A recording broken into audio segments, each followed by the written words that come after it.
Hey guys, John here with American Contractor, and I've got Adam Bensman with me, the Roof Strategist. You guys all know this guy, right? I mean, probably the most famous guy in the roofing industry right here. I don't know about that. That's weird. Dude. Anytime anyone uses the famous word, it just feels All bizarre. right, let's use the word, the influencer, Adam Bensman. All right, I'll roll with it. Is that I'll even roll worse? with that. That's the one that bothers me. I'm like, it's like I don't know. You can call it what it is, but either way, I'm super it's glad weird, to hear right? you, man. It's just It is weird to hear. Like, I feel that way too sometimes. I'm like, it's bizarre. what I'm just a guy that loves helping people. like, and doing oh, what I you're do. such an influencer. Oh, what the heck does that mean? Like, okay. Change maker. I like that. That I like. I can I create like my own that. title. We're celebrators. So, like, Yeah. that's what we are. So, Yeah. But I'm really excited that you're here, dude, because I am so I'm so impressed by you and what you do in the industry, and we're so glad to have you in this industry because you have taken this thing by storm. But I kind of want to get a little bit behind the scenes and what you do and who you are and where you came from and what makes this so special, what your content so appealing to all the contractors. So take it away, man. Tell us a little bit about Adam and your background. Should we get into the story of how I fell into this whole thing first? Did you physically fall? No, I didn't. That would have been fortunately. funny. Luckily, knock on wood, never had that happen. Close though. Although I did have the first sale I made was a commercial sale, and the adjuster fell through the roof. No way. Yeah, they had we'll get to this story. There was an old pipe jack, and they just smeared mastic. There was no plywood under it. Oh, no way. And they were parapet walls, so it was a lean-to roof, and we were hopping between sections. Oops, sorry, Mike. Hopping between sections, and he put his hands on the parapet wall, went to spring up, and just went straight down. And I reached and I grabbed his arms and dragged him out. You saved the adjuster. Yeah, I saved the adjuster. You saved the adjuster's life. And it was a close Wait, this one. is your first one? First job ever. Your first job ever, you saved the adjuster's life, and you become the roof strategist. And then that was it. Cut from there to here. No, I'll give you the kind of condensed version. You're a hero. I got it. I'm a roof dude, savior. This man is a hero. I got into it on accident. So I was following my passion. I was in massage therapy and studied all these natural medicine modalities.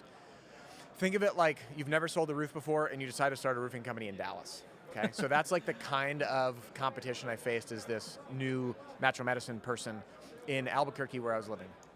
So I was broke. Had some life stuff come up, moved to Madison, Wisconsin. My passion wasn't massage, it was this other natural medicine stuff, but same thing. No experience, massage therapist, Madison, Wisconsin. Like you, it's never sold a roof, started a roofing company. So I was broke and living on $4.20 a day of groceries. I didn't go out to eat. I had no social life. I couldn't, every time I started my truck, it was how far can I drive before I have to fill up. And I couldn't afford to visit my family 2 hours away on Easter. So I had to call my mom for $20. And that was it, man. I was like, I can't do this anymore. That was your rock bottom. That was my rock bottom. I was like, no 20-year-old man has to ask mom for $20. So on the drive in, I talked with her. My stepdad had been in roofing sales, stone-coated steel out in Colorado, helped do some amazing things. I didn't know anything about roofing. He's like, you can make six figures knocking doors. So I turned back. This was in 2011. That night, needing to make a change, jump on Craigslist, because that's where people used to find jobs, Craigslist. And I ended up finding a company, interviewing with a few, chose a company that, their core values, the owner was awesome, and I never left, obviously, till this side. Had a rough start, same training as everyone else. Here's 3-tab, here's dimensional, go make sales. By the way, nothing. The owner's a great guy, he's just busy, growth. Yeah, We've all been there. Different times too. When struggled. was this? This was in 2011. So real close, yeah. I mean, I was like 2009-ish when I really got back into the industry. Yeah, it's funny, man, I took a break from the industry. But I fell into it, generated my first 6 figures in 8 months after a lot of learning curves. Worked my way up to chief operating officer. We had a good-sized team, operated in 5 states and 6 cities. Came into this side, the consulting side, and then ended up taking a break. Got burned out by bad people in the industry. Wait, in the consulting world? No. Yeah, working with roofing contractors. So I stayed in the direct sales world as a consultant and kind of marketing strategist in the direct sales world. Moved some mountains for folks, some quasi-celebrities. Worked in all types of different niches and learned a lot. Helped move mountains. I worked with one of Oprah's top 50 most influential women. I worked with financial technology companies from venture capital start to quadrupling in size in a year or more now. I actually still do. They're the only company outside the roofing industry I still do some consulting with. I was just on their podcast. To a bunch of other industries, law firms, startups, technology companies, membership organizations, high-ticket coaching, you name it. And then... I love that the root, though, was roofing. All of it was roofing. And that's how the channel started. Yeah. It started because when I was working with companies one-on-one as the roof strategist, no one knew me. It was just like word of mouth, had a few clients. Yeah. And I was working with owners and managers, made some videos for their team, And then when I said, I'm done with this industry, I made them free. They were just unlisted. It was the only way I knew how to put them on my website under a password, that I had like the guy I found to do it. And then people found him. I thought I'd get chewed alive because chewed up. Like, I'm like, no one's going to jive with my style. No one's going to care about the way I sell. It's not hard enough. It's not bro-y enough. It's not aggressive enough. And then little did I know, people started saying, make more. And that's what led to the whole thing. So I just listened. It was all on accident. I love it, dude. I love your story because, you know, you learned that skill, though, from such a rudimentary way and taught yourself how to do it. Yeah. And built those systems out, had success with it, proved it out, and then, you know, went off and did other stuff and then came back and are now by far probably the biggest name in the sales training game right now. Well, thanks for saying that. I feel like I have so far to go. I feel like I've barely scratched the surface, and I'm having fun. But that's what makes it so authentic and so real, and I love that about you and what you're doing and who you are as a person. So why do you think, though, that the industry has, you know, really just gravitated towards your style of training so much? It's a good question. It's weird to answer this. There's probably two reasons, I think. Actually, I think there's three. And then I'm using the language that people share with me, because I wouldn't know this until, like, being at these events is amazing. People come up and share their stories. Number one is relatability. People are like, hey, we really like that you're not doing the flashy, showy things, that you're just, you're a relatable dude, you get to the point, and we're not seeing a show. Yeah. Which, by the way, that's just what people say. Next, so when I say show, I don't mean this show. This is a great show. We know what we mean. And then the number two thing is relatability. So this industry is about changing people's lives. You don't have anyone, I just ran my breakout. I said, raise your hand if you wanted a job in roofing sales as a kid. Okay, come on. No one's hands are shooting up. This industry pulls people in from all walks of life, all different education levels, and usually people aren't in a good spot. No one's like, oh, I'm doing great, let's go in roofing sales. I know like 1 in 10 might. But it's about how do we learn the fundamentals and be ourselves. And this industry attracts, how many owners have you heard say this too? They're great with people. My sales team really has great people skills. Yeah. The problem is people have great people. I talk with my hands too much, apparently. You're good. Have great people skills, but they don't know how to channel those skills in a way that closes deals. So we need to take the people who are like, I got in roofing sales because I'm good with people. And now my job is to help you take that natural talent, develop personally, but give you the formulas that I teach for knocking, slap, ARO for objections, car park for closing, to follow. You don't need to know the philosophy. You don't need a whole sales background education. You're like, when I speak, this is what I hit, and it works. So it's something that anyone can replicate that's not canned, and it helps people feel confident and have those breakthroughs. So I think the relatability is the... Yeah, because at the end of the day, like, I think people buy from people they like. Mm-hmm. If you're a fake salesperson that's just spitting out all these one-liners that you've learned, which is typical, right? Everything's so scripted. Yeah. Instead of actually learning how to sell something and be yourself, and then put your own twist on it that is authentic to you, then all of a sudden now you have success. Yeah. Right. But you got to first off be real to who you really are as a person. Mm-hmm. And I love that you're super confident in that. Like, you know who you are. You're just speaking truth that you have achieved in your life, which is ultimately all you're doing is really just giving people an avenue to be who they are. Yeah, that's the key thing. Helping people be who they are in a way that helps them make sales. And you know, one key piece of that is really like what my real passion.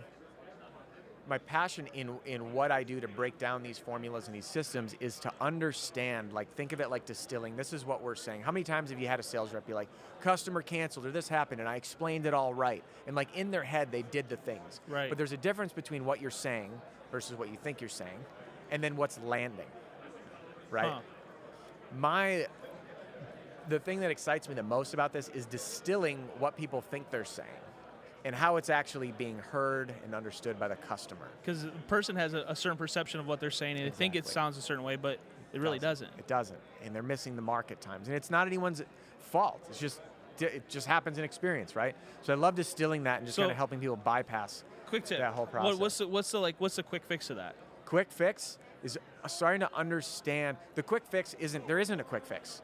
What we need to do, the fundamental skill set to develop, is to learn to think like our customer. That's it, period. Learn to think like the customer. And it's so difficult for us to remove ourselves from ourselves because we're biased.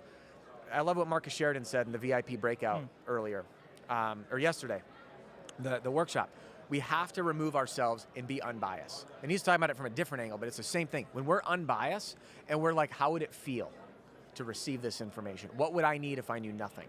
It is very hard to have, Buddhists call it the beginner's mind, I think, in like the Buddhist studies and the philosophy of Eastern philosophies. Beginner's mind, meaning like take your knowledge out and think of it like, how does that homeowner need to hear this? And that is so difficult because we're trying to sell something instead of trying to learn from the other side. And that's the fun part that I've had, is breaking down the approaches, the scenarios that we face tactically, which I haven't seen anyone do. Like, I've broken down, like, if you're selling a storm deal or a retail deal, here's the legitimate scenarios. Like, I've mapped them out. Just like if you're in the military or training for athletics, you're gonna run the same plays to know what you're doing. I have the plays for the different scenarios, so you can learn, you can develop confidence. You're not at the door and be like, well, I hadn't heard that one. Like, I'm gonna tell you, it's coming. Here's how to present, here's how the message needs to land, but just giving people the path to doing that. And I think that the plays, while, yeah, they're well written, but they also have to be able to be adjusted in real time. And that, I think, is I think of like Peyton Manning, like probably my favorite quarterback of all time, just because I'm a Colts fan. So, you know, Peyton's always going to be a Colt. Let's just leave it at that.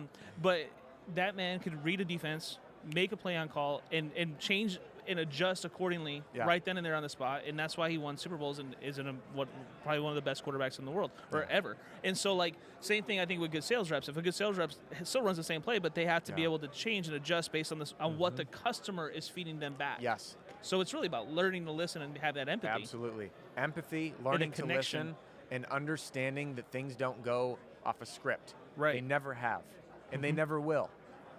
A script is a great starting point, but when I train a company in Arkansas, in a company in Washington, in a company in Texas, everyone talks different. Right. I ran a training for a company in Houston.